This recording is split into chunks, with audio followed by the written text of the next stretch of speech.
जीवन में इतना पैसा कमाना चाहिए, इतना पैसा कमाना चाहिए जितने पैसे से आप सदा हैप्पी रह सकें, खुश रह सकें, आप प्रसन्न रह सकें। आप ये बताओ कि आप कितने में प्रसन्न रह सकते हैं। आपके पास बहुत पैसा है पर आप प्रसन्न ही नहीं हैं।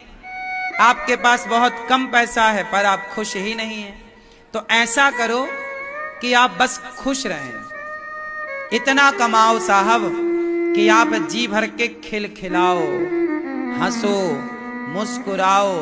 इतना पैसा कमाना, इतना पैसा कमाना कि इतनी प्रसन्नता हो उस पैसे से कि हंसते हंसते पेट दर्द होने लग जाए।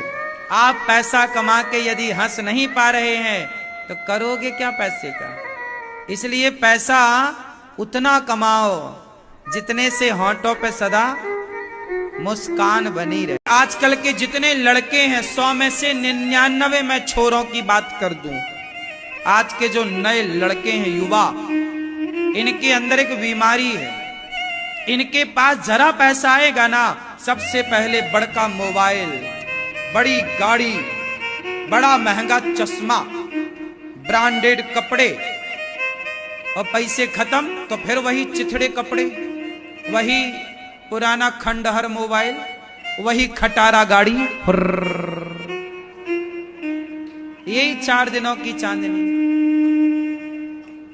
अरे भाई नौजवान दोस्तों, पैसे कमाए तो थे, उड़ा दिए तुमने दोस्तों की संगति में। तुम समझदार नहीं हो। समझदार वो नहीं है जो पैसे को उड़ा दें। समझदार वो हैं जो पैसे कमाएं और उसे बचाएं।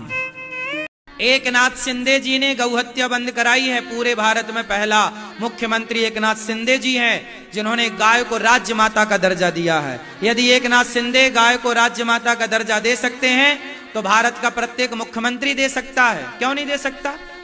मैं कहूंगा महाराष्ट्र के लोगों से कि इस बार अच्छे मतों से एकनाथ शिंदे जी की विजय होनी चाहिए, क्योंकि गाय को राज्य माता का दर्जा उन्होंने दिलाया है। ये जीत एकनाथ शिंदे की नहीं, ये जीत गाय की होगी।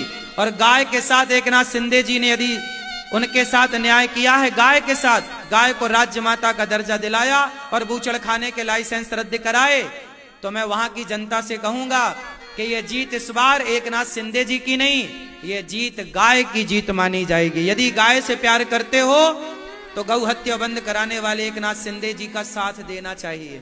राधे राधे गुरुजी। जी, एकादशी के दिन अन्न क्यों नहीं खाना चाहिए। क्योंकि पापों का वास अन्न में होता है, इसलिए। तो लोग बोलते हैं कि अन्न में उस दिन पाप घुसता है, तो कैसे।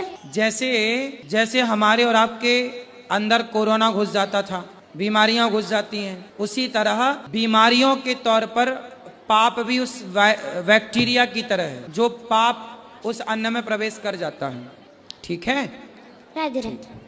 वो भोलेनाथ भांग नहीं पीते, तो ये लोग कहते क्यों है कि भोलेनाथ भांग पीते हैं। देखो, भोलेनाथ ना तो गांजा पीते हैं, ना तो भोलेनाथ भांग पीते हैं। भोलेनाथ तो हलाहल विष पीते हैं। तो ये लोग कहते क्यों है कि भांग पीते हैं। ऐसा हुआ कि जैसे एक शराबी आया और शराबी बोला, महाराज जी आज से मैं शराब नहीं पीऊंगा, मैंने ये शराब आपको समर्पित कर दी, चढ़ा दी। कोई आया, बोले मैं सिगरेट नहीं पीऊंगा, मैं सिगरेट छोड़ रहा हूँ, तो मैं भागवत जी को सिगरेट चढ़ा रहा हूँ। तो भाई वो भागवत जी के पास गुटखा रख के जाए, मतलब चढ़ाने का अर्थ है कि उसने अपनी छोड़ दी। इसका मतलब ये नहीं है कि भागवत जी में गुटखा चढ़ता है या शराब चढ़ती है या बीड़ी चढ़ती है। इसका मतलब ये हुआ कि उसने अपनी छोड़ दी, चढ़ा दी। तो किसी ने भगवान शिव को कहा कि जी मैं बहुत भांग पीता हूँ, ये भोलेनाथ आज से नहीं पीऊंगा, ये भांग मैं आपको चढ़ाता हूँ। तो लोगों ने उसे ये समझ लिया कि अरे शंकर जी को तो गांजा भांग चढ़ता है।